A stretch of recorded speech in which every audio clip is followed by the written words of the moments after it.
महाराष्ट्रात ढगफुटी सदृश्य पाऊस अशा बातम्या सध्या आपल्या कानावर येताच आहेत.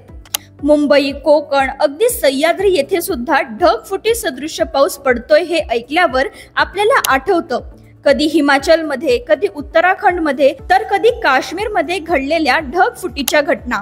पण मग मनात प्रश्न येतो, ढगफुटी म्हणजे नक्की काय आणि हे असं होतं तरी का? सोप्या भाषेत सांगायचं झालं तर एखाद्या लहानशा भागात अत्यंत कमी वेळेत प्रचंड पाऊस पडणे म्हणजे ढगफुटी.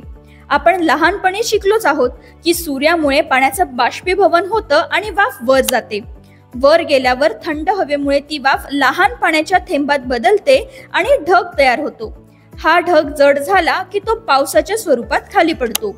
मग ढगफुटीत अजून वेगळं तरी काय होतं? प्रोसेस तीच आहे, पण डोंगराळ भागात ढगाला पुढे जाण्याचा मार्ग मिळत नाही. त्यामुळे हे पाण्याने भरलेले ढग एका छोट्याशा भागात अडकतात. काही वेळाने हा ढग इतका जड होतो की एकदम खाली कोसळतो.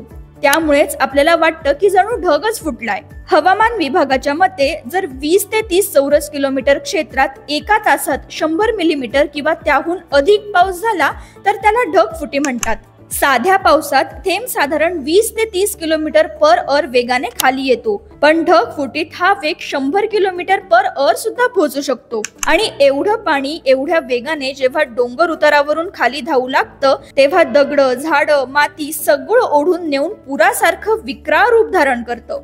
म्हणूनच ढगफुटी म्हणजे केवळ पाऊस नाही तर क्षणात होणारी मोठी आपत्तीच आहे.